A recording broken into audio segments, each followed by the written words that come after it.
चला रोलिंग. शिवसेना भाजपची एकत्र शिष्टही दिसते आंदोलन थांबवण्यासाठी. काय नक्की तुमचं म्हणणं आहे, काय मांडणार आहे तुम्ही?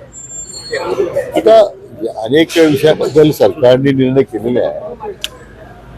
स्वतः माननीय मुख्यमंत्री महोदयांनी याच्यामध्ये मागच्याच वेळी मागच्या काळात विशेष पुढाकार घेऊन कार्यवाही सुरू झालेली आहे. तर मला आता मी त्यांच्याशी आज चर्चा करणार आहोत.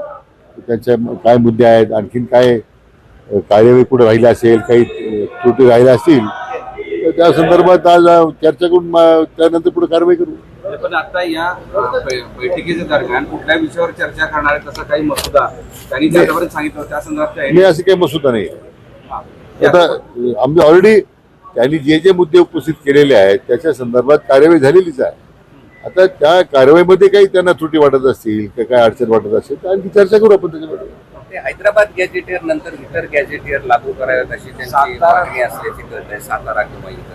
नाही, त्याच्यामध्ये काय आहे, मुख्यतः हैदराबाद गॅजेटरच्या अंमलबजावणीला सध्या न्यायालयामध्ये सध्या प्रक्रिया सुरू आहे. आता आपण आणखीन काही नवीन मुद्दा उपस्थित केला तर त्याच्यात काय कायदेशीर अडचणी काय उपस्थित होऊ शकतात का, म्हणून आता ॲडव्होकेट जनरलचं ओपिनियन मागवलेलं आहे. ॲडव्होकेट जनरलचं जर ओपिनियन जे आलं, मला वाटतं आम्ही आता ते त्यांच्यात प्रस्ताव पाठवला आहे विचारार्थ की सातारा गॅजेट असेल किंवा कोल्हापूर गॅजेट असेल या संदर्भात आपण काय कारवाई करण्याबद्दल काय पुढाकार काय केलं पाहिजे असताना ते एकदा ॲडव्होकेट जनरल ओपिनियन आलं की कारवाई करू.